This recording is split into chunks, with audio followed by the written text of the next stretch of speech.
This channel does not promote any violent, harmful, or illegal activities. All content provided by this channel is meant for an educational purpose only.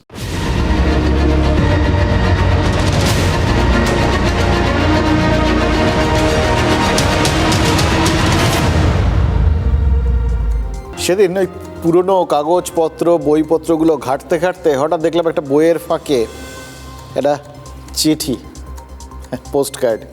তার শেষে লেখা, ইতি তোমার বাবা।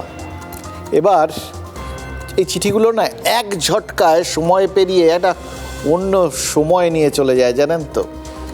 মুশকিল হচ্ছে এই মুহূর্তগুলো এখনও তৈরি হচ্ছে, হয়তো আরও কিছুদিন আমাদের এখানে তৈরি হবে, কিন্তু ডেনমার্কে আজ বিকেলের পর থেকে ডেনমার্কে এই মুহূর্তগুলো আর তৈরি হবে না। কারণ আজ বিকেলের পর থেকে ডেনমার্কে ওই ডাকে আর চিঠি আসবে না। ডেনমার্কই বিশ্বের প্রথম দেশ যারা তাদের 450 বছরের পুরনো ওই ডাক ব্যবস্থাটাকেই তুলে দিচ্ছে। সমস্ত ডাক বাক্সগুলো একটা একটা করে খুলে ফেলছে। আসলে ডেনমার্ক মনে করেছে যে আজকের দুনিয়ায়, এই আধুনিক দুনিয়ায় এই ডাক বিভাগটা রেখে দেওয়ার কোনো মানেই হয় না। চিঠি চাপাটি লেখার জন্য এখন তো এই মেলই রয়েছে। মেলের রাস্তা করে দিতেই হয়তো ওই ডেনমার্কে ওই যে পোস্ট বক্সগুলো সেগুলোকে খুলে ফেলা হচ্ছে। এবার মজা দেখুন, ডেনমার্ক নিজেদের আপগ্রেড করেছে, উন্নত করেছে, এবং উন্নত করেছে যে বিষয়টা ছিল সেটারই আধুনিকীকরণ করে। আগের সেই সময়ের যে ডাক ব্যবস্থা, সেই ডাক ব্যবস্থারই পরে ধাপে ধাপে অনেক কিছু হয়েছে। আমরাও তো এখন স্পিড পোস্ট দেখছি, যেতে একদিনে দিলে পরের দিন পেয়ে যাবেন। এবার তারও পরের ধাপটায় পৌঁছে গিয়ে আমাদের এখানে ইমেল রয়েছে। এবার ডেনমার্ক ঠিক করেছে যে ওই যে ডাকের বর্তমান রূপ এটাই ইমেল।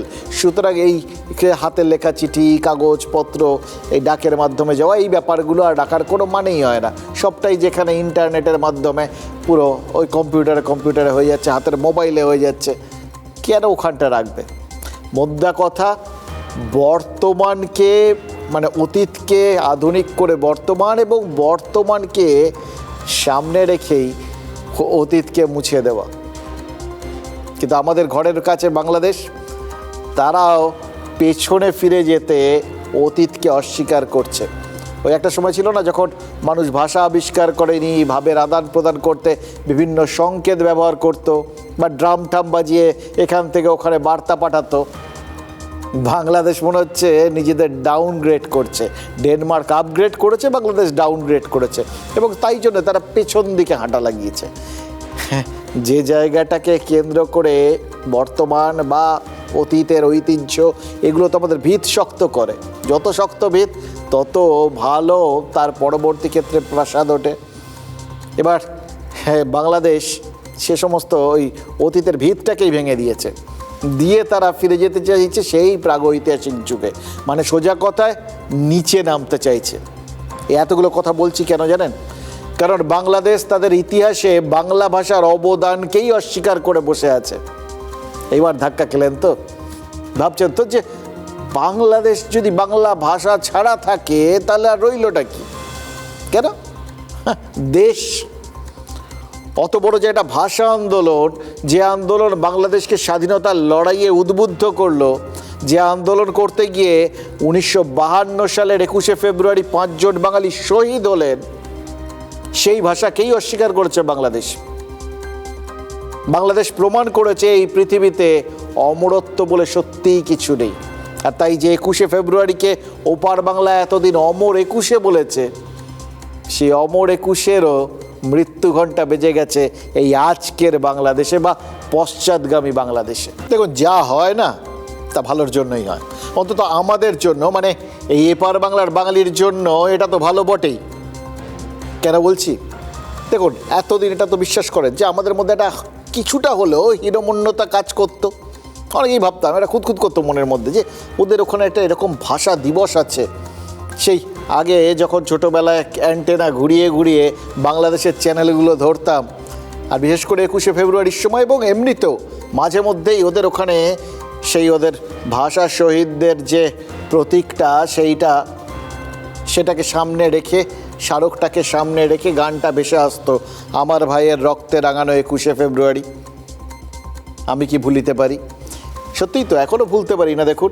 এবং এইটা আমাদের কাছে আক্ষেপ ছিল, আমাদের কাছে সব আছে, এপার বাংলায় আমাদের কাছে সব আছে, কিন্তু 21শে ফেব্রুয়ারিটা নেই।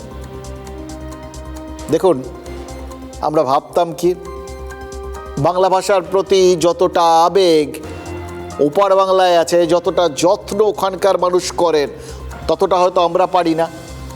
যখনই কথা উঠতো যে আমাদের বাংলা তো বাংলিশ হয়ে গেছে, অর্ধেক বাংলা বলি, তার সঙ্গে ইংরেজি মিশে যায়, এখন আবার তার মধ্যে হিন্দি হয়ে গেছে। অনেকেই বলেন ওই যে সেই বিখ্যাত কবিতাটা, বাংলাটা ঠিক আসে না। অনেকেই ভাবতেন যে নিজের ভাষার জন্য, নিজের মায়ের ভাষার জন্য বাঙালি যে কতটা মরিয়া হতে পারে সেটা ওখানকার বাঙালিরা বুঝিয়ে দিয়েছে। কিন্তু আমাদের এখানকার বাঙালিরা, হ্যাঁ, আমরা সত্যিই ভাবতাম যে আমরা সত্যিই বাংলা ভাষার জন্য হয়তো সেই লড়াইটা ছিটেফোঁটাও করতে পারিনি।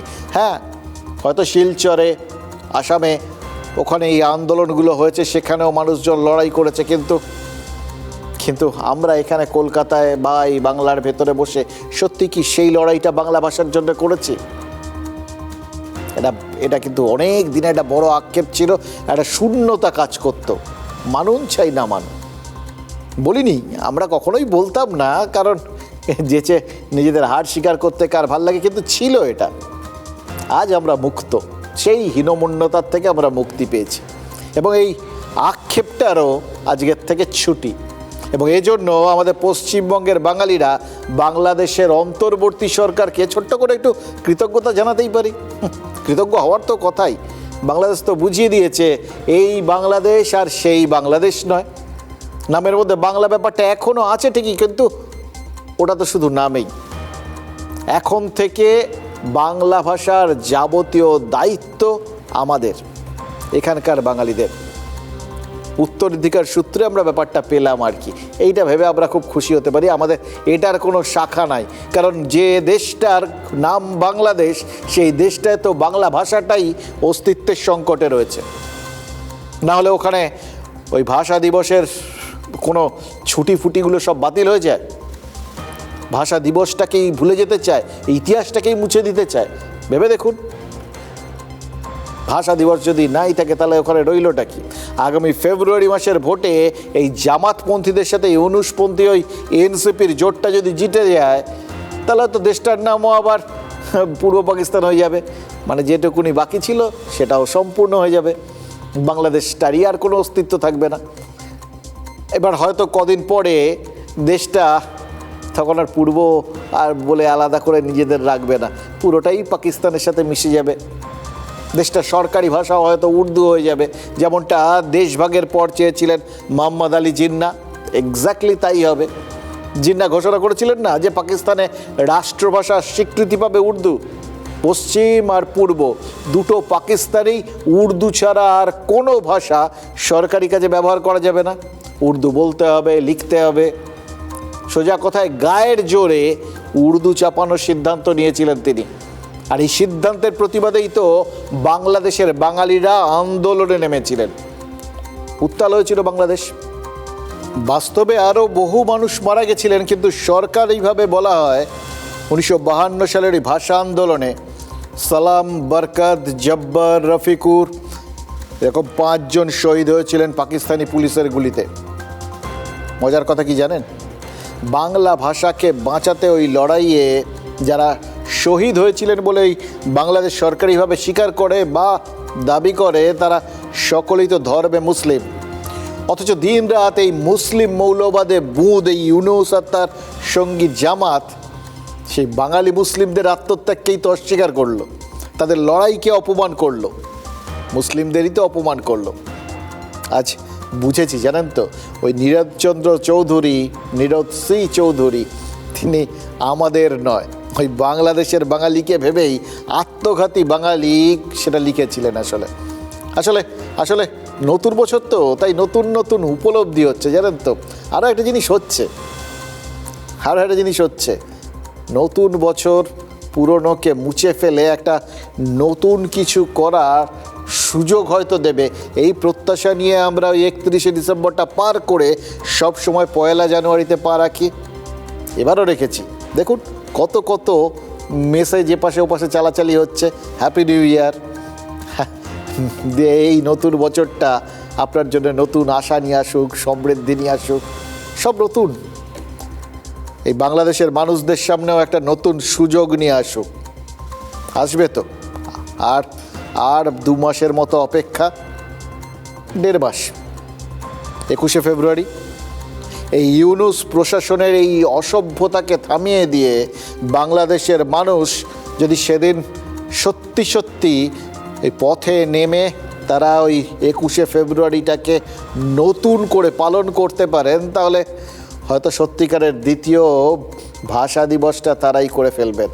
এটা যদি করতে পারেন তাহলে তাও আমরা ভাববো যে বাংলা ভাষার ঠিক আছে মালিকানাটা আমরা একটু ভাগাভাগি করতে রাজি আছি। আর যদি সেটা না হয় সেদিনই পরিষ্কার হয়ে যাবে আমরাই আসলে হয়তো ওই বাংলা ভাষার আসল ধারক বাহক উত্তরাধিকার হয়ে গেলাম। সারা পৃথিবীর সামনে নিজেকে অপমান করার একটা দৃষ্টান্ত। 21শে ফেব্রুয়ারি হচ্ছে বাংলাদেশের জন্মের কারণ, এবং সেই সঙ্গে সঙ্গে বাংলা ভাষার পৃথিবীর সঙ্গে যুক্ত হওয়ার ব্যাপার আন্তর্জাতিক মাতৃভাষা দিবস হিসেবে। তার ফলে পৃথিবীর সমস্ত ভাষার সঙ্গে বাংলা ভাষার একটা যোগ তৈরি হলো। তো সেই ব্যাপারটা যা বাংলাদেশকে বাংলাদেশ করে তুলেছে, তার একটা নিজস্ব গৌরব এনে দিয়েছে, সেটাকে অস্বীকার করা মানে ওই যে গাছে বসেছি, এই ডালে বসেছি, সেই ডালের গোড়া কাটা। এটা শুধু মূর্খতা নয়, নিজেকে অপমান করা। লাখ কথার এক কথা বললেন পবিত্র সরকার, যে গাছে বসে আছি সেই গাছের সেই ডালটা কাটার নামই হলো নিজের ভাষাকে অপমান। তাই তো করছে বাংলাদেশ। একটা দেশ, একটা জাতির সভ্যতা তৈরি হয় তার ভাষা, তার সংস্কৃতির উপর নির্ভর করে। বাংলাদেশ তো সেই ভিতকেই অস্বীকার করেছে, আর সেটা যখন তারা করছে তখন আমরাও স্বচ্ছন্দে এই বাংলাদেশের ওপর যদি এখনও 1 ফোঁটাও যদি দুর্বলতা থাকে সেটাকে নিশ্চিন্তে ত্যাগ করতে পারি। দেখুন, বাংলা ভাষার জন্য এতদিনে একটা কিছু তো করার সুযোগ পেয়েছি আমরা। ওদের ত্যাগ করলে আমরা নিশ্চিতভাবেই হয়তো বাংলা ভাষার জন্য কিছু একটা ভালো করব, এটা মনে করতে পারি। জানেন তো, আমরা খুশি মনে বাংলাদেশের এই মানুষজনকে এরপর হয়তো বাঙালি বলে অস্বীকার করতে পারবো। হয়তো আমাদের জন্যই একজন অবাঙালি জামাতপন্থী ইউনূসকে অস্বীকার করেছেন বলে ধরে নিতে পারি। তিনি কে জানেন? আমাদের বিদেশমন্ত্রী এস জয়শঙ্কর। বাংলাদেশের প্রাক্তন প্রধানমন্ত্রী বেগম খালেদা জিয়ার শেষকৃত্যে যোগ দিতে ঢাকায় গেছিলেন তিনি। আমাদের বিদেশমন্ত্রী গেছেন, গিয়ে খালেদা জিয়ার ছেলে তারেক সহ তার পরিবারের সঙ্গে দেখা করেছেন, বাংলাদেশের বিভিন্ন উপদেষ্টার সঙ্গে দেখা করেছেন, কিন্তু একজনের সঙ্গে দেখা করেননি, অগ্রাহ্য করেছেন। কাকে জানেন? মোহাম্মদ ইউনূসকে পাত্তাই দেননি। বাংলাদেশের সমস্ত কাগজগুলোই বলছে যে ইউনূস নাকি একবারের জন্য জয়শঙ্করের সঙ্গে দেখা করার জন্য আকুপাকু করছিলেন, একটু কথা বলার জন্য উতলা হয়ে উঠেছিলেন, কিন্তু আমাদের বিদেশমন্ত্রী তাকে 1 সেকেন্ড তো দূরের কথা, ন্যানো সেকেন্ডও সময় দেননি। কেন দেননি? বুঝিয়ে দিতে। বাংলাদেশ এখন যেরকম এই 21শে ফেব্রুয়ারির ভাষা আন্দোলনকে অস্বীকার করছে, তেমনই তো 71-এর মুক্তিযুদ্ধকে অস্বীকার করেছে। মুক্তিযুদ্ধকে অস্বীকার করেছে মানে ভারতকে অস্বীকার করেছে, ভারতের অবদানকে অস্বীকার করেছে, ভারতকে পদে পদে অপমান করার চেষ্টা করেছে। দেখুন, এত কিছু করেও ইতিহাসটা যে ইউনূস বদলাতে পারবেন না সেটা তিনিও জানেন, আমরাও জানি, কিন্তু ইতিহাসকে অগ্রাহ্য করার যে চেষ্টা তিনি করেছেন সেটা যে ভারত ভালোভাবে নিচ্ছে না সেটাই জয়শঙ্কর স্পষ্টভাবে বুঝিয়ে দিয়েছেন। আরও আছে, কি না করেছে এই 1.5 বছরে এই ইউনূসের তত্ত্বাবধানে বা পৃষ্ঠপোষকতায়। ওখানকার লোকজন তো মানে যা নয় তাই বলে গেছে। এই 7 সিস্টার্স, এই চিকেন নেক, এই কলকাতা, মানে এগুলো বলেছে আর সব দখল করে নিলাম। মানে এখন ঘুমের গোড়েও বড় এটা বলে ওরা, দখল করলাম। আরে খেয়ালি পোলাও ওপারের ধর্মান্ধ কিছু মৌলবাদী মানুষ নাচছিলেন আর নাচছিলেন, আর ইউনূস কী করছিলেন? তাতে ঘি ঢালছিলেন, হ্যাঁ, আর ধুয়ো দিচ্ছিলেন। এই রান্নায় ভারত সরকারের তরফে বিদেশমন্ত্রী আসলে জল ঢেলে যেটাকে পান্তা ভাত করে দিয়েছেন, জানেন তো। আরেকটা জিনিস করেছে, বাংলাদেশে বসে ভারতের সার্বভৌমত্বকে যারা চ্যালেঞ্জ করেছিলেন তাদের পরিষ্কার করে বুঝিয়ে দিয়েছেন একটা বৃহত্তম গণতন্ত্রকে এত সহজে অস্বীকার করা যায় না। এবং পাশাপাশি তাদের ওই দেশে গণতন্ত্রের হত্যাকারী যে ইউনূস হতে চলেছেন সেটাও বুঝিয়ে দিয়েছেন। কারা গণতন্ত্রটাকে বজায় রাখতে পারেন সেটা এস জয়শঙ্করের ওখানকার এই সফরের মধ্যে দিয়েই পরিষ্কার। বিএনপির এই মুহূর্তে শীর্ষ নেতা তারেক রহমানের সাথে তিনি দেখা করেছেন। মানে বিএনপি একটা রাজনৈতিক দল এবং সেই রাজনৈতিক দলই মানে নির্বাচিত হয়ে দেশে সরকার গড়ে গণতন্ত্রকে বজায় রাখতে পারে, এটা বুঝিয়ে দিয়েছেন।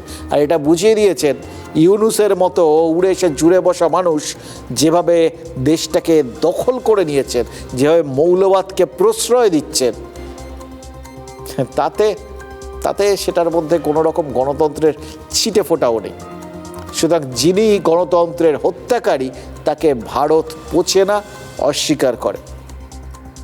এবার যদি ওই যদি ভোটটা হয় আর তাতে যদি ইউনূস হেরে যান, তার দল বল সবাই যদি হেরে যায় ওই বিএনপির কাছে, তাহলে ইউনূস কিন্তু টের পাবেন কোন আগুনে তিনি হাত দিয়েছিলেন। কারণ ইতিহাস বলছে স্বাধীন বাংলাদেশে গণতান্ত্রিকভাবে নির্বাচিত সব রাষ্ট্রপ্রধানদের সঙ্গেই তো ভারতের সুসম্পর্ক থেকেছে। কারণ সেই প্রধানরাই যিনি যখন এসছেন তিনিই তখন রেখেছেন। হয়তো সেই কাজটাই খালেদা জিয়ার শেষকৃত্যে গিয়ে প্রমাণ করে দিয়েছেন জয়শঙ্কর। প্রধানমন্ত্রী শোক বার্তা পাঠিয়েছেন এবং তার সেই শোক বার্তা পৌঁছে দিয়ে এস জয়শঙ্কর বুঝিয়ে দিয়ে এসছেন যদি এখানে গণতান্ত্রিক পদ্ধতিতে নির্বাচিত সরকার আসে, যেটা করার সম্ভাবনা শুধু একটা সম্পূর্ণ রাজনৈতিক দলের মধ্যে দিয়ে, তাহলে তাদের সাথেও ভারতের সম্পর্ক থাকবে। বিএনপির ভারপ্রাপ্ত চেয়ারম্যান তারেক রহমানকে বুঝিয়েছেন তিনি যদি ক্ষমতায় আসেন বা যদি গণতান্ত্রিক পথে দেশকে চালানোর জন্য আন্দোলন করেন, ভারত তার পাশে আছে, থাকবে। আর ইউনূসকে বুঝিয়েছেন আপনাকে তো ভারত সরকারিভাবে স্বীকৃতিই দেননি, আপনি তো আমেরিকার হাতের পুতুল, পাকিস্তানের হাতের পুতুল, নিজের দেশে জামাতের হাতে তামাক খাচ্ছেন আপনি, কিন্তু ভারতের কাছে আপনি কেউ নয়। বলাই বাহুল্য যে ম্যাডাম হাসিনাকে সময় যেরমভাবে ভারতবর্ষ একটি ইলেকটেড গভর্নমেন্টের পাশে দাঁড়িয়েছিল, সেই একই রকমভাবে যখন ম্যাডাম জিয়ার মৃত্যুর পরে ভারতবর্ষ তার ফ্যামিলির পাশে দাঁড়িয়ে প্রমাণ করলো যে ভারতবর্ষের বাংলাদেশের কোনো ইলেকটেড গভর্নমেন্টের সাথে কোনো রকম দ্বিমত নেই। এবং একই সাথে যখন সে ইউনূসের সাথে দেখা করলো না, সেটাও প্রমাণ করলো যে তারা ইচ্ছাকৃত ইউনূসের সাথে দেখা করেনি, কারণ সেই ইউনূস এবং ইউনূসের ইন্টারিম গভর্নমেন্টের কার্যপ্রণালীকে অ্যাফিলিয়েট করে না বলেই। দেখুন, ইতিহাসের একটা না গতি আছে, নিজস্ব গতি, স্পাইরাল মুভমেন্ট বলে, পেঁচিয়ে পেঁচিয়ে যায়। এবার দেখে মনে হয় স্ক্রুয়ের যেরকম প্যাচগুলো থাকে, হয়তো মনে হয় কোনো সময় পেছনে যাচ্ছে, আসলে কিন্তু এক ধাপ এগোচ্ছে। এটাই তো ডেনমার্কও করেছে। সেখানে এখন ডাক ব্যবস্থাটা যদি ইতিহাস হয়ে গিয়ে থাকে, সেটা কিন্তু ওই ডাক ব্যবস্থাকে কেন্দ্র করেই এগিয়েছে। এক একটা ঘটনা ইতিহাসের এক একটা স্টেপ, এক একটা সিঁড়ির ধাপ তৈরি করে। ডেনমার্কের ক্ষেত্রে যেরকম ওই ডাক ব্যবস্থাকে ধাপ করেই পরের ধাপে, অর্থাৎ ওই ইন্টারনেটের মাধ্যমে ইমেলের যুগে পৌঁছে গেছে ডেনমার্ক, পুরোটাই নিজেদের সেখানে নিয়ে চলে গেছে। এবং এটা যে কোনো সুস্থ আধুনিক মনস্ক দেশ সেটাই করবে। আমাদের দেশও সেটা করছে, আমাদের দেশে রাজনীতিকরাও সেটা করছেন, বিজেপি সেটা করছে। এবার বিজেপি বললাম কেন, কারণ হাতে গরম প্রমাণ পেলাম, তাই জন্যে বুঝতে পারলাম। এই যে বিজেপি দেখলাম যে সাম্প্রতিককালে বিভিন্ন নেতারা ছিলেন, কিন্তু যিনি অতীতে প্রেসিডেন্ট ছিলেন দিলীপ ঘোষ, তাকে কীরকম সাইড লাইনে বসে থাকতে হচ্ছিল। দেখে আমরা খুব অবাক হচ্ছিলাম, যে তারপর ভেবে নিয়েছিলাম যে হ্যাঁ ঠিক আছে, ওই বিয়ে থা করলেন টললেন, তারপরে ওই জগন্নাথ মন্দিরে গিয়ে একটা বিতর্কে জড়ালেন, তাহলে বিজেপিতে উনি বোধহয় অতীত হয়ে গেছেন। কিন্তু যেভাবে অমিত শাহ এবার এসে তাকে ডেকে নিয়ে নতুন করে কাজে নামতে বললেন এবং বাকিদের বলে দিলেন ওনাকে কাজে লাগাতে, তাতে মনে হচ্ছে বিজেপিও কিন্তু এই ডেনমার্কের মতো অতীতটাকে বেস করে সামনের দিকে এগোতে চাইছে। আর সেটা দেখেই মনে পড়ে গেল আরেকটা জিনিস, জানেন তো, একটা সিনেমা দৃশ্যের কথা মনে পড়ে গেল, চাক দে ইন্ডিয়া, মনে আছে আপনাদের? সেই যে দলের মধ্যে একজন প্রাক্তন অধিনায়ক ছিল, যাকে বসিয়ে রেখে দিয়েছিলেন কোচ শাহরুখ খান, দীর্ঘদিন বসিয়ে রেখে দিয়েছিলেন, পরপর ম্যাচগুলো খেলাচ্ছিলেন না, কিন্তু আসল সময় যে তাকে বললেন তৈরি হতে, সে যখন বলল কেন, একটাই কথা বলেছিলেন, এবার তোমাকে দরকার।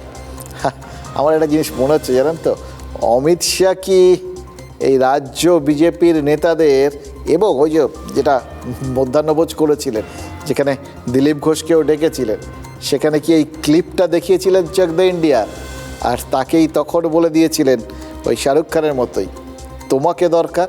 দলের অন্যতম সিনিয়র মেম্বারকে, অতীতের অধিনায়ককে শাহরুখ খান ফাইনালের আগে বুঝিয়েছিলেন তাকে তার অভিজ্ঞতাকে দলের দরকার আছে।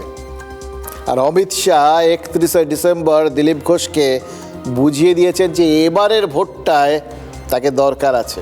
তার কারণ এই 26-এর এই ভোটটাও তো মোটামুটি বিজেপির কাছে ওই ফাইনাল কাউন্টডাউন। 2023-এর লোকসভা ভোটের পর থেকেই রাজ্য বিজেপির থেকে প্রায় মুছে যাওয়া দিলীপ ঘোষ তাই এই মুহূর্তে আকর্ষণের কেন্দ্রবিন্দুতে। তিনি আজকে ওই দলের সভাপতি তার সঙ্গে গিয়ে দেখা করেছেন এবং যে ছবিগুলো ঘুরে বেড়াচ্ছে সেখানেও কিন্তু ব্যাপক দাপটে বসে আছেন তিনি, মানে তিনি এখনও সভাপতি আছেন কি নেই সেটাই বোঝা যাচ্ছে না আর কি।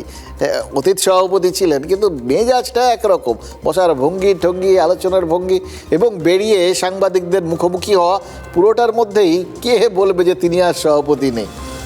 এবার যে সময়টা তিনি সাইড লাইনে ছিলেন সেই সময়ও কিন্তু তিনি জেলায় জেলায় ঘুরছিলেন, বিভিন্ন কর্মসূচি নিচ্ছিলেন, কিন্তু বিজেপি বুঝিয়ে দিচ্ছিল, বঙ্গ বিজেপি, যে ওগুলো ব্যক্তি দিলীপ ঘোষের কর্মসূচি, ওখানে দল নেই। আর ব্যক্তি দিলীপ ঘোষও দলীয় কর্মসূচিতে ডাক না পেয়ে বোধহয় একটু অভিমানী একলা চলার চেষ্টা করছিলেন। গোটা বাংলা বিজেপি যখন দীঘায় জগন্নাথ মন্দিরের বিরোধিতা করছিল, তিনি তখন মুখ্যমন্ত্রীর আমন্ত্রণে সাড়া দিয়ে সেখানে চলে গেছিলেন। এবার গিয়েও কিন্তু বলেছিলেন দলের জন্যই এসছেন। এটা একটা হিন্দু সংস্কৃতির প্রতীক, এটাকে তৈরি করে তৃণমূল একা কৃতিত্ব নিয়ে যাবে এবং তারা মন্দির বিরোধী বলে পরিচিত হয়ে যাবেন। এটা তো তাদের আদর্শগত দিক থেকে ভুল সিদ্ধান্ত এবং রাজনৈতিকগত দিক থেকেও একটা ভুল সিদ্ধান্ত। সেই ভুলটা যাতে তার দলের গায়ে না লাগে, দলকে সেই ভুলের হাত থেকে বাঁচাতেই তিনি গায়ে হাতটা ঠেকিয়ে রাখতে চেয়েছেন ওই মন্দিরে, সেই জন্যই তিনি গেছিলেন। ভাবা যায় প্রত্যেকটা কথা, প্রত্যেকটা মুভমেন্টের মধ্যে কীরকম একজন কুশলী রাজনীতিকের ছাপ। এবার একটা কথা আছে না, যে সয় সে রয়, সত্যি তো তিনি রইলেন। এখন তার ব্যক্তিগত কর্মসূচিগুলোকেই দলকে বলতে হচ্ছে, স্বীকৃতি দিতে হচ্ছে এবং বলতে হচ্ছে ওগুলো আসলে দলীয় কর্মসূচি। আর দিলীপ ঘোষ আরেকটা জিনিস কিন্তু পরিষ্কার করে দিয়েছেন, মেজাজটাই আসল রাজা। এই যে ঠিক যেরকম মেজাজে তিনি বৈঠক করেছেন, ঠিক সেরকম মেজাজেই তো তিনি অমিত শাহর কাছেও বুঝিয়েছেন আর বাইরে বেরিয়ে আজকেও সাংবাদিকদের বুঝিয়েছেন। ঝাঁপাতে তো তিনি এতদিন তৈরি ছিলেন, কিন্তু দলই তো তাকে ঝাঁপাতে দিচ্ছিল না। দল না বলায় ঝাঁপটা কোথায় দেবেন সেটা বুঝতে পারছিলেন না, এখন বলেছে, সুতরাং দলের নাম নিয়ে তিনি মানে সম্মুখ পানে ঝাঁপাবেন যাতে ওই বিধানসভাটা করায়ত্ত হয়। এবং একই সঙ্গে দেখুন এক্ষেত্রেও দ্বিধাহীনভাবে আরেকটা কথা বুঝিয়ে দিয়েছেন যে দল চাইলে তিনি খড়গপুরটার জন্য আবার লড়ে যেতে প্রস্তুত। অর্থাৎ নিজের জায়গার থেকে তিনি যে এক চুল সরেননি এবং দলের কাজে যে এবার নেমেছেন সেটা যে একদম নিজের ব্যক্তিগত শর্তগুলোকে অক্ষুণ্ণ রেখেই এই যে শিরদাঁড়া সোজার ব্যাপারটা, এটা কিন্তু তিনি দলের কাছে তুলে ধরেছেন। এটাকে অস্বীকার করার কোনো উপায় নেই। জানা নেই আমার, কিছু না ঘোষণা হলে আমি কী করবো? আমাকে বলেছেন কাজ করতে হবে, আমি ওকে। আমি যেদিন থেকে রাজনীতিতে এসেছি যেই ছন্দে ছিলাম গত 10 বছর ধরে সেই একই ছন্দে আছি। পুরো আমার কেন্দ্র ওখানে 10 বছর ধরে আমি আছি, তো গেলে ওখানে থাকি, বাকি আশেপাশে জেলায় ওই জেলায় কাজ করি। আর ইলেকশনের সময় যদি আমাকে পার্টি বলে ওখানে বিধায়ক লড়তে হবে তো আমি লড়বো। আগামীকাল দিলীপ ঘোষ কর্মীদের সঙ্গে বৈঠক করবেন। এবার মানে প্রথমে সভাপতি, তারপর কর্মী, পুরোটা দেখে মনে হচ্ছে না যে ট্রাম্প কার্ডকে ফেললো, শেষ মুহূর্তে আসল লোককে ওস্তাদের মা শেষ রাতের মতো দিলীপ ঘোষকে নামানো হলো। দেখুন, দিলীপ ঘোষ যখন রাজ্য সভাপতি তখন লোকসভায় 19 আর বিধানসভায় 77টা আসন পেয়েছিল বিজেপি। এখন পর্যন্ত এটাই কিন্তু এ রাজ্যে তাদের সেরা রেজাল্ট। কেন বিজেপি দিলীপ ঘোষের ক্যাপ্টেন্সিতে ভালো খেলেছিল? তার কারণ একটাই, সংগঠন এবং একটা মরিয়া ভাব। নেই করে মাটি মানুষের সঙ্গে লড়ার জন্য মাটির কাছাকাছি থাকা কিছু মানুষ মানে কর্মীকে তৈরি করতে পেরেছিলেন এবং তার মধ্যে একটা লড়াকু ব্যাপার আর কি, এইটাকে ঢুকিয়ে দিতে পেরেছিলেন। তার পেছনে আরএসএসের শক্তি কতটা ছিল কি না, বা সেটা থাকলে কতটা, সেগুলো অন্য ব্যাপার। কিন্তু দিলীপ ঘোষ বরাবরই বুঝিয়েছেন তিনি মাঠের বাইরে থেকে নয়, মাঠে নেমে খেলতেই পছন্দ করেন এবং সরাসরি স্ট্রেট ব্যাটে খেলতে পছন্দ করেন। এবার তার সেই সাংগঠনিক ক্ষমতাকেই ভোটের আগে যে বিজেপি ব্যবহার করতে চাইছে সেটা তো আগামীকালের কর্মী সভার থেকেই বোঝা যাচ্ছে। হয়তো বিজেপির বর্তমান রাজ্য নেতৃত্বকে অনিচ্ছার উপরোধ গিলতে হচ্ছে, হয়তো জোর করে তারা তেতো ওষুধ খাওয়ার মতো দিলীপ ঘোষকে এখন সহ্য করছেন, কিন্তু এটা যে হবে সেটা তো নিশ্চয়ই ঊর্ধ্বতন কর্তৃপক্ষ জানতেন। তারপরও বাধ্য করেছেন কেন?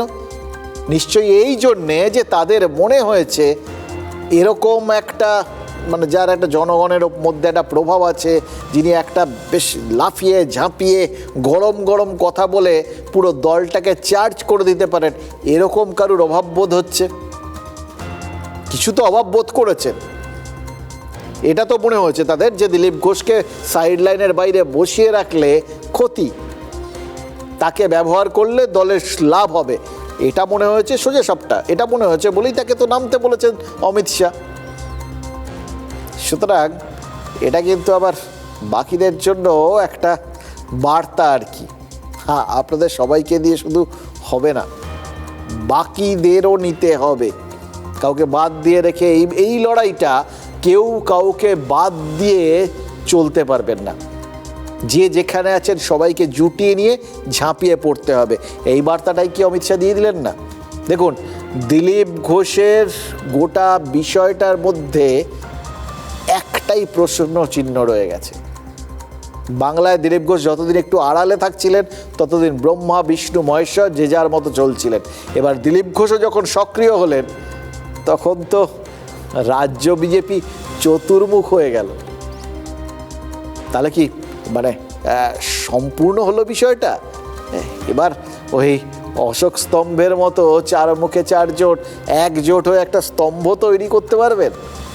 এখানে সাফল্যের স্তম্ভটা তারা পুঁতে দিতে পারবেন? দেখুন, এই প্রশ্নগুলো কিন্তু থাকবে এবং এর তো দুটো উত্তর হয় যা বললাম তাই হবে, সাফল্যের স্তম্ভ গেড়ে বসবে, অথবা চার মুখে চারজন দৌড়বেন, ছিন্ন ভিন্ন হয়ে যাবে। এই তো, এর বেশি আর কি হবে? এই দুটো বাদ দেওয়ার কোনো অপশান নেই। দেখুন, অমিত শাহ যদিও রাজ্য নেতাদের কম কথা বলতে বলেছেন, তবুও জানতে ইচ্ছে করছে যে চার মুখে চার রকম কথা আবার হবে না তো। দিলীপ ঘোষ কিন্তু ঝাঁপাতে বলার পরেই শুধু ঝাঁপ দেননি, কথা বার্তায় বুঝিয়ে দিয়েছেন তিনি গত লোকসভা ভোটে হেরেছিলেন একটাই মাত্র কারণে, কারণ তার পছন্দের আসনে লড়তে দেওয়া হয়নি। এবার কে তাকে লড়তে দেয়নি? দলই তো। মানে তাকে যে দলের একাংশই চাইছিল না এবং সেই জন্যেই তিনি নিষ্ক্রিয় হয়ে গেছিলেন, এটা কিন্তু তিনি স্পষ্ট করে দিয়েছেন। এই যে দিলীপবাবুর প্রত্যাবর্তন হলো, তাতে রাজ্য বিজেপির কিছু অপ্রিয় সত্যি অন্য নেতারা না চাইলেও কিন্তু সামনে চলে আসবে। তাতে আবার অমিত শাহকে নতুন করে মুখ বন্ধের নির্দেশ দিতে হবে কিনা সেটা তো আবার ভবিষ্যৎ বলবে। সবসময় পছন্দের আসন খড়গপুর, যখন থেকে আমাকে দাঁড়াতে বলা হয়েছিল আমি খড়গপুর বলেছিলাম, লোকসভায়ও তাই ছিল, গতবারে আমার পছন্দের বাইরে করা হয়েছিল। মানে এই কথা ভুগতে হয়েছে পার্টিকে, সেটা সবাই দেখেছেন রেজাল্ট কি হয়েছে। জানি না ব্রাত্য কি ব্যাপার, যারা পার্টির নেতৃত্বে আছে তারা ডিসিশন নিচ্ছে, তারা কাজ করছে। তো সেরকম এখন সবাইকে দরকার আছে। আমাকে অন্য রাজ্যের বাইরে একাধিক রাজ্যের দায়িত্ব হয়েছিল, সেখানে আমি কাজ করেছি। এখন পশ্চিমবঙ্গ জিততে হবে, সবাইকে একমুখী লড়াই করতে। দিলীপ ঘোষ আজকে হঠাৎ, যেহেতু তিনি কোণঠাসা হয়ে গেছিলেন এবং পরে যারা এসেছে তারাই পার্টিটা হাইজ্যাক করে নিয়েছিল বিজেপি, সেই জন্য দিলীপবাবু দুঃখ থেকে এগুলো বলছেন, যারা পরে এসেছে তাদের এই করতে হবে ওই করতে হবে। পার্টির যখন প্রয়োজন আছে তখন আমরা আছি। বর্তমান পরিস্থিতিতে কিছু পাল্টেছে, আমাদের কার্যকর্তাদের টিম পাল্টে গেছে, অনেক নতুন নতুন লোক এসছেন, তারাও পার্টির দায়িত্বের মধ্যে এসছেন, কেন্দ্রীয় নেতারা আসছেন, এখানকার যে টিম আছে তারা বসে প্ল্যানিং করছেন, আমিও সেই টিমের মধ্যেই থাকবো। আরে যোগদান মেলা তো দিলীপ ঘোষ সভাপতি থাকাকালীনই করেছেন, তো তখন তো আপনি রোজ বিকেলে লোক এনে তার হাতে করে একটা করে পতাকা ধরে দিতেন। তো এই যোগদান মেলা তো তখনই উচিত ছিল যে আপনি বাইরের লোক আনছেন, তো তারাই আপনার পার্টি হাইজ্যাক করে আপনাকে মেদিনীপুর থেকে উৎখাত করে দিয়ে দুর্গাপুরে নিয়ে গিয়ে হারিয়ে দিয়েছে। গো ব্যাগ, কালো পতাকা, কখন কাকে দেখাতে হয় তারা ভুলে যায়, অভ্যাসটা রয়ে গেছে। সেরকম কিছু লোক করেছে, তো তারা ঠিক করেছে কি ভুল করেছে, তারা কী করে সেটা ওদের ব্যাপার। আমার কোনো টিএমসি লোকের আমার চিরদিন দেখাতো, সেখান থেকে কিছু লোক ঢুকে পড়েছে, তাদের সেই অভ্যাস রয়ে গেছে। তো সেখানে তারা ঠিক করবে, বিজেপির কালচার মেনে নেবে, এখানে থাকবে কি থাকবে না, কোথায় যাবে, তাদের সমস্যা। দিলীপ ঘোষের এটা কোনো সমস্যা না। দিলীপ ঘোষ মোটামুটি এটা প্রমাণ করে দিচ্ছেন যে ঢেঁকি স্বর্গে গেলেও ধানই ভানে, এটাতে কিছু বদল হয় না। মহাভারতের বিরাট পর্বে অজ্ঞাতবাসে গেছিলেন, মনে আছে পাণ্ডবেরা? যখন গেছিলেন তখন তো লুকিয়ে থাকতে হবে, সুতরাং তাদের অস্ত্রগুলোকে তারা জঙ্গলের মধ্যে এক সমীপ বৃক্ষে বেঁধে রেখেছিলেন, অনেক ওপরের ডালে। আবার যখন যুদ্ধে দরকার হয়েছিল সেই গাছে উঠেই অস্ত্র নামিয়ে এনেছিলেন অর্জুন। এরা যে এখন এই সমীপ বৃক্ষ থেকে অস্ত্র নামানোর কাজ শুরু হয়েছে, কারণ ভোট যুদ্ধের ময়দানে আবার ঝাঁপাতে চলেছেন দিলীপ ঘোষ। এবার রাজ্য বিজেপি যখন দিলীপের ঝাঁপানোর জন্য অপেক্ষা করছে, অভিষেক বন্দ্যোপাধ্যায় কিন্তু ততক্ষণে দলকে ঝাঁপানোর আহ্বান জানিয়ে নিজেই ঝাঁপিয়ে পড়েছেন। এবার অন্যরা কে কী করবেন তার জন্য অপেক্ষা করেননি, এবং ওখানে সুবিধা আছে জানেন তো, এখানে 4টে মুখ, ওখানে নিচের তলায় অসংখ্য মুখ, সেটা আলাদা কথা। এবং সেটা যে সবসময় মানে বিভিন্ন মুখে যত দিক আছে, 10 দিক কেন আরও অসংখ্য দিক তৈরি করে ছুটে বেড়াবে, এটা খুব স্বাভাবিক। এটাই ধর্ম আর কি। ওই ছুটে বেড়ানোর মধ্যেই বিভিন্ন দিকে একটা ব্যালেন্স হয়ে যায়, এটা কিন্তু মজা আছে জানেন তো। কিন্তু বেসিক্যালি তো দুটো মুখ। এবার দুজনেই বলেছেন ঝাঁপাতে হবে, দুজনেই বলেছেন এখন আর আলস্যের সময় নয়, আর বিলম্ব নয়, ব্যাস।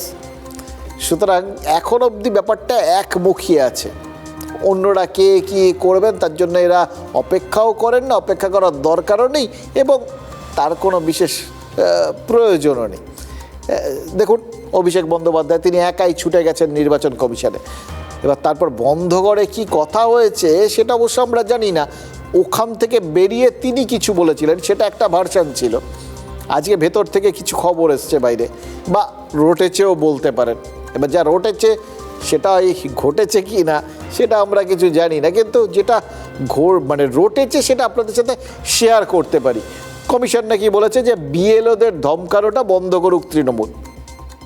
এবার এটা তো খুব স্বাভাবিক একটা বক্তব্য, কারণ সাম্প্রতিককালে বিএলওরা চাপে রয়েছেন, বা পরবর্তী ক্ষেত্রে এই পর্যবেক্ষকরা তারা বাইরে গিয়ে যে রীতিমতো হেনস্থার সামনে পড়েছেন, বা ওই তৃণমূলের এমএলএ গিয়ে যে শুনানি বন্ধ করে দিয়েছেন, এগুলো তো সব সত্য ঘটনা, চোখের সামনে দেখা ঘটনা।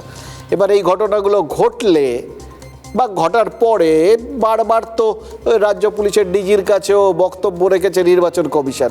সুতরাং সেখানে শাসক দলের শীর্ষ কর্তা গিয়ে পৌঁছলে তাকেও যে একই বার্তা দেবে, এটা গেস করার জন্য যে খুব বেশি প্রাইস থাকবে, এটার মানে হয় না আর কি। এটাই স্বাভাবিক। কিন্তু সেই স্বাভাবিক বিষয়টাই এই কমিশন বলেছে বলে তো শোনা যাচ্ছে, তারা তাদের সূত্র থেকে জানাচ্ছে। এবার মুশকিল হচ্ছে কীভাবে বলেছে। দেখুন, প্রথম বিষয়টা এবং দ্বিতীয় বিষয়টা দুটোর ক্ষেত্রে যেটুকুনি ধোঁয়াশা থাকতে পারতো, মানে সত্যিই বলেছেন কিনা তাও, এবং বললে কিভাবে বলেছেন সেই ধোঁয়াশাটা কিন্তু স্বয়ং অভিষেকই কাটিয়ে দিয়েছেন। কমিশনের বাইরে এসে অভিষেক বলেছেন যে জ্ঞানেশ কুমার নাকি আঙুল তুলে কথা বলছিলেন। এবার আঙুল তুলে তো অন্য কিছু বলার নেই।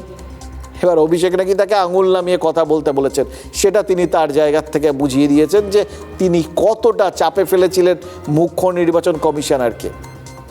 কিন্তু এই কথা বলে অভিষেক কিন্তু ঘুরিয়ে স্বীকার করে ফেলেছেন যে তৃণমূলের প্রতিনিধিদের সঙ্গে কমিশনের শরীরী ভাষাটাও যথেষ্ট কড়া ছিল।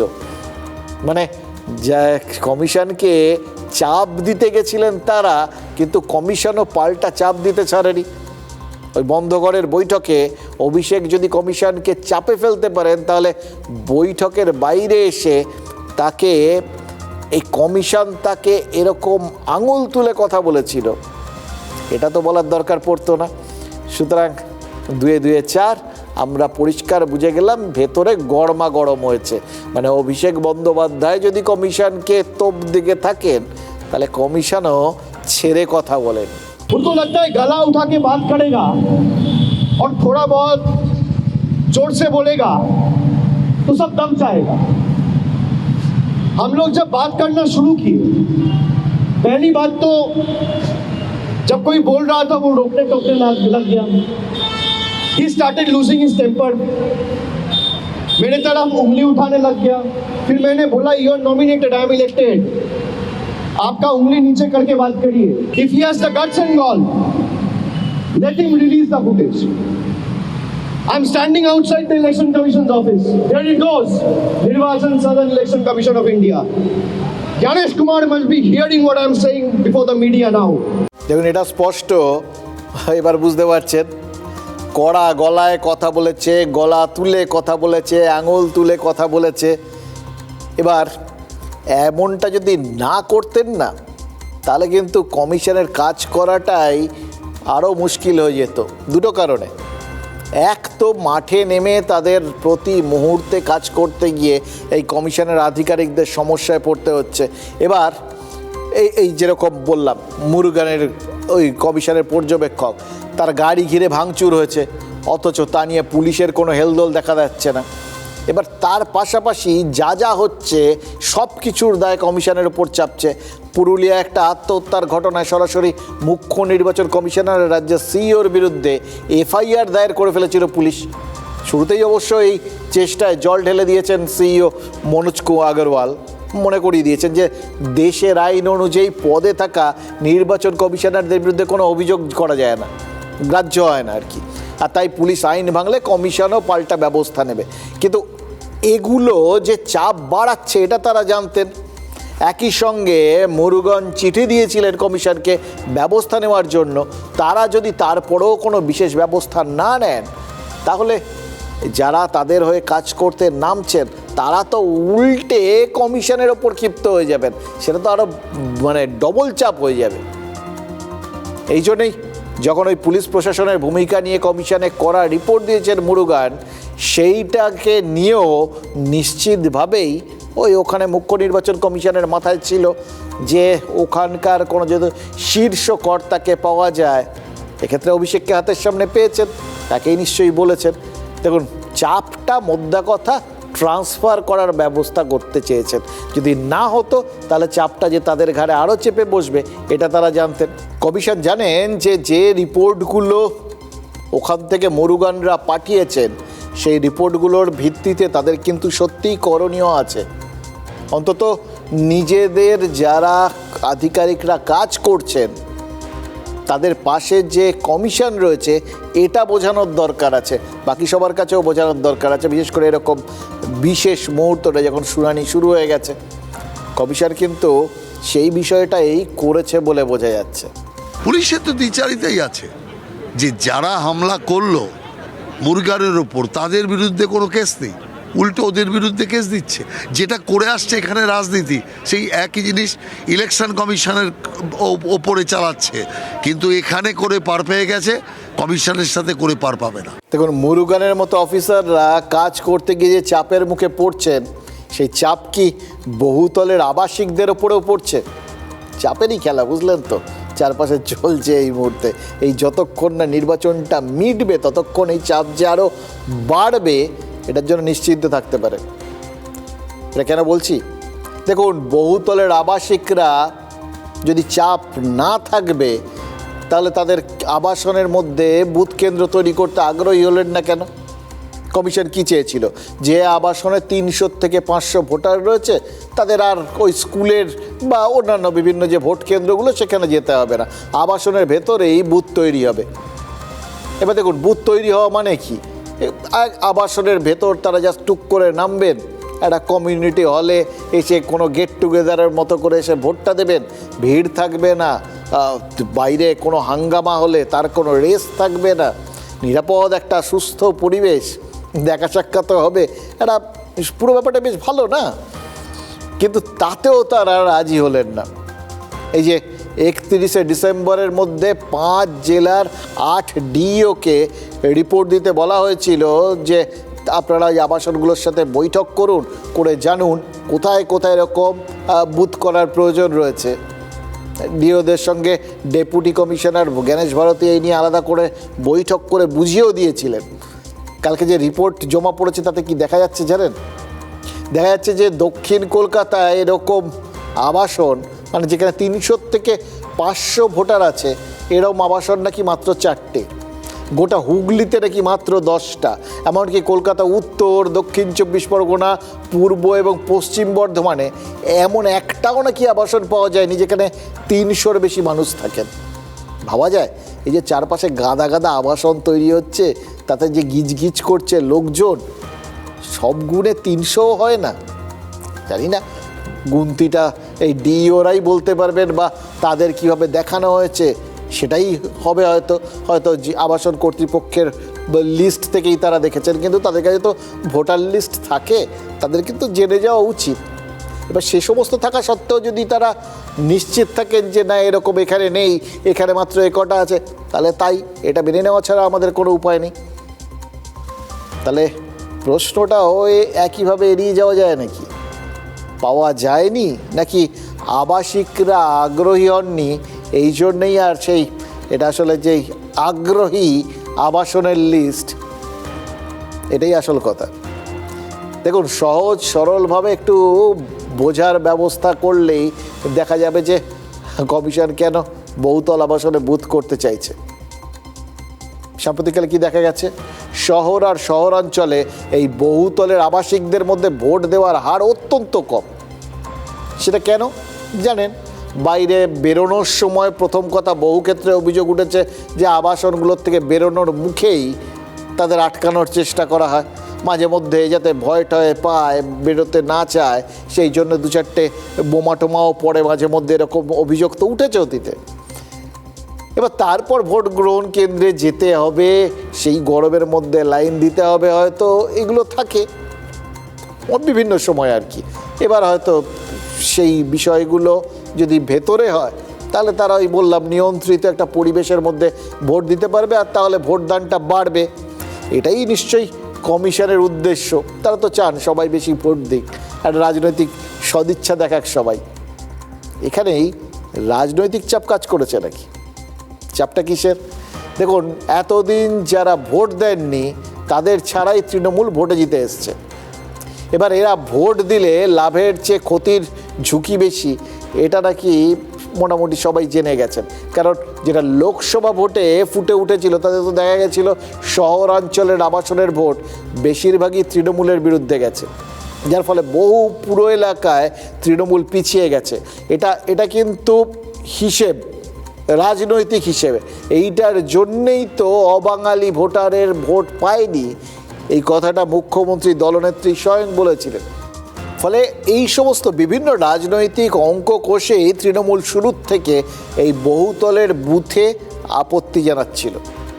এবার শুরুতে গত মাসের শুরুতে ওই বহুতলের আবাসিকদের সঙ্গে ফিরহাদ হাকিম একটা বৈঠক করেছিলেন। সেখানে মেয়রের ফোন থেকে আবাসিকদের সঙ্গে টানা 37 মিনিট কথাও বলেছিলেন খোদ মুখ্যমন্ত্রী। এবং মজার ব্যাপার, যারা ঘরে বসে ভোট দেওয়ার সিদ্ধান্তে খুশি হয়েছিলেন তারপর থেকে তারা এই কেমন যেন একটা অনীহা দেখাতে শুরু করলেন। এবার কতটা অনীহা সেটাই রিপোর্টে প্রকাশ পেল। বহুতলের কম ভোটার বুথের ধারে কাছে বহিরাগতরা ঘেঁষতে পারবে না, কিন্তু রাজনৈতিক দলগুলো তারা তো কে কোন দিকে ঘেঁষছে সেটা সুনির্দিষ্টভাবে হয়তো আন্দাজ করে ফেলতে পারবে, ধারণা করতে হবে না, অঙ্ক কষতে হবে না।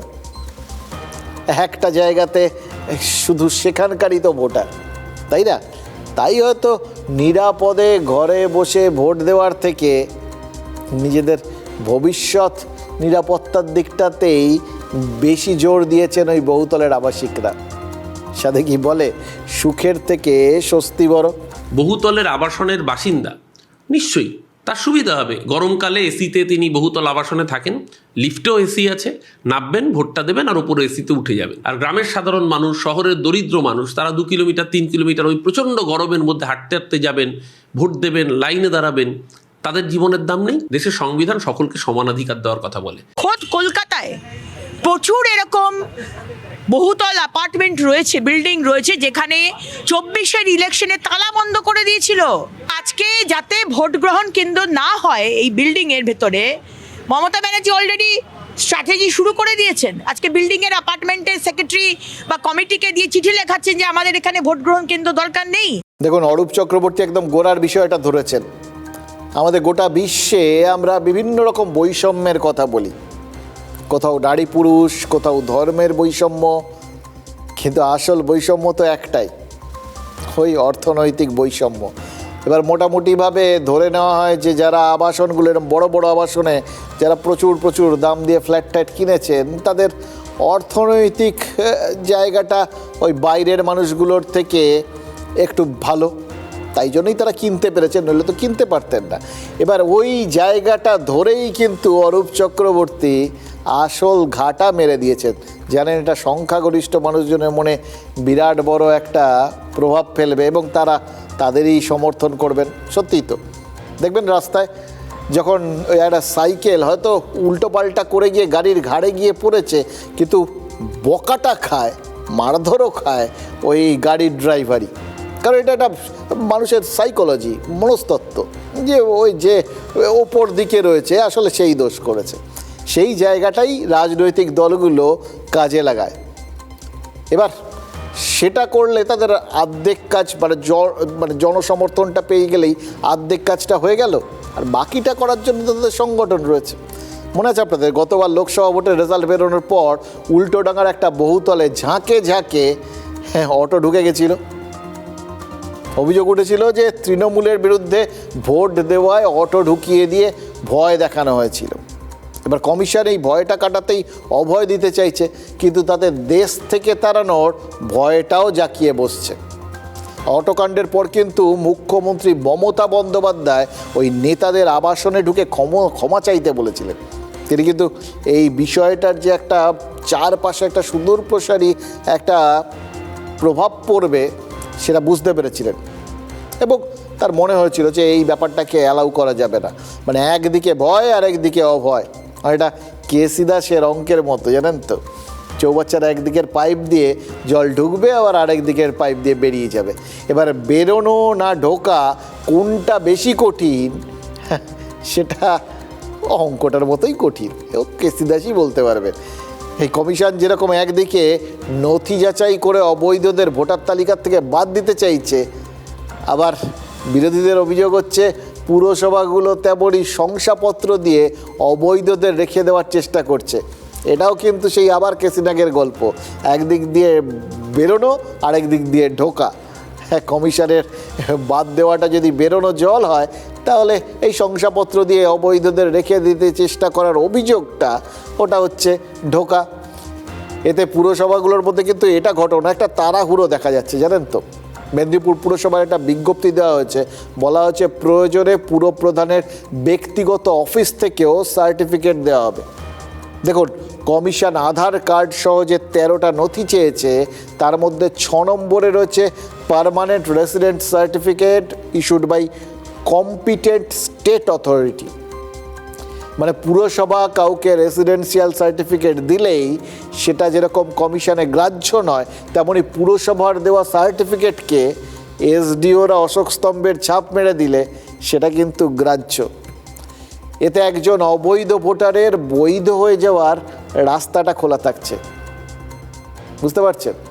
ফলে একদিকে কেসি দাসের অঙ্ক, আরেকদিকে বাস্তব পরিস্থিতি, যেখানে সব থেকে বেশি এসআইআর নিয়ে এত যে দৌড়ঝাঁপ এগুলো চলছে, এগুলোকে কেন্দ্র করে মানুষজন যে হয়রানি সহ্য করছে।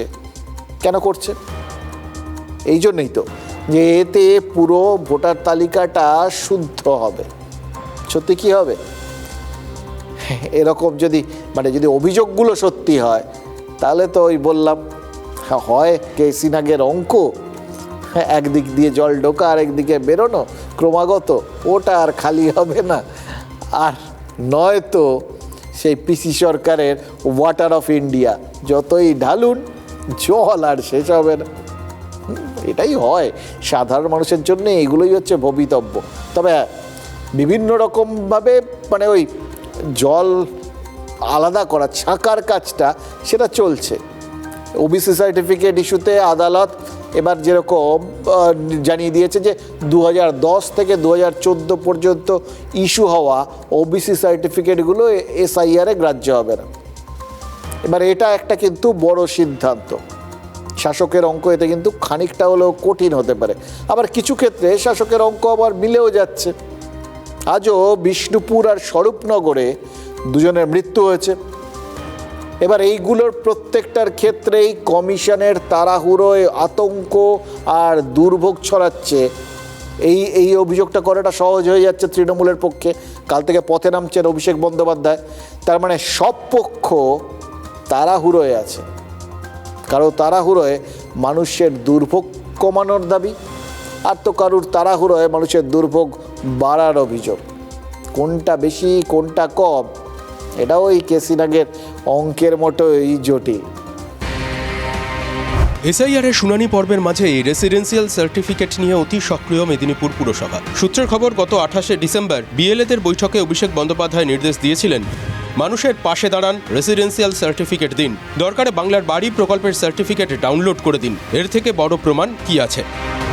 এরপরেই বিজ্ঞপ্তি দিয়ে তৃণমূল পরিচালিত পুরসভা জানিয়েছে, এসআইআরের জন্য রেসিডেন্সিয়াল সার্টিফিকেটের প্রয়োজন পড়লেই তা মিলবে মেদিনীপুর পুরসভা থেকে। অফিস টাইমের বাইরে প্রয়োজন হলে তা পাওয়া যাবে পুর প্রধানের ব্যক্তিগত অফিসেও। এসআইআরে যে 11টি নথির উল্লেখ আছে তাতে রেসিডেন্সিয়াল সার্টিফিকেটের উল্লেখ নেই। রয়েছে রাজ্যের দেওয়া পার্মানেন্ট রেসিডেন্সিয়াল সার্টিফিকেট বা ডোমিসাইল সার্টিফিকেট। বিজেপির অভিযোগ, সাধারণ মানুষকে বিভ্রান্ত করার লক্ষ্যেই পুরসভার তরফে এভাবে মুড়ি মুরগির মতো দেওয়া হচ্ছে রেসিডেন্সিয়াল সার্টিফিকেট। ইতিমধ্যেই জেলাশাসক ও নির্বাচন কমিশনের কাছে ইমেইল মারফত গোটা বিষয় নিয়ে অভিযোগ জানিয়েছে বিজেপি। রেসিডেন্সিয়াল সার্টিফিকেট এসডিও দিতে পারেন, সেটা প্রিভিয়াসলি দিতে হবে। এই নয় যে আজকেই দিয়ে মুড়ি মুড়ির মতো ভুয়ো ভোটারদের দিয়ে আমি পাঠিয়ে দেবো ওখানকার হিয়ারিং সেন্টারে, এটা বেআইনি। তাই বেআইনিভাবে এইভাবে তৃণমূল কংগ্রেস চাইছে যাতে স্বচ্ছ ভোটার লিস্ট তৈরি না হয়। মেদিনীপুরের ইয়ারও পরিষ্কার করে দিয়েছেন, পুরসভা থেকে দেওয়া রেসিডেন্সিয়াল সার্টিফিকেট এসআইআরে গ্রহণযোগ্য নয়। 11 পয়েন্টে যে 6 নম্বর পয়েন্টে যেটা বলা হয়েছে যে permanent residential certificate issued by the competent authority, সেক্ষেত্রে কম্পিটেন্ট অথরিটি অন্তত ওয়েস্ট বেঙ্গলের ক্ষেত্রে এখন অবধি যে সমস্ত প্রাপ্ত অর্ডার, সেক্ষেত্রে জেলাগুলোর জন্য এসডিওকেই দায়িত্ব দেওয়া হয়েছে। মেদিনীপুরের চেয়ারম্যান অবশ্য নিজের দাবিতে অনড়।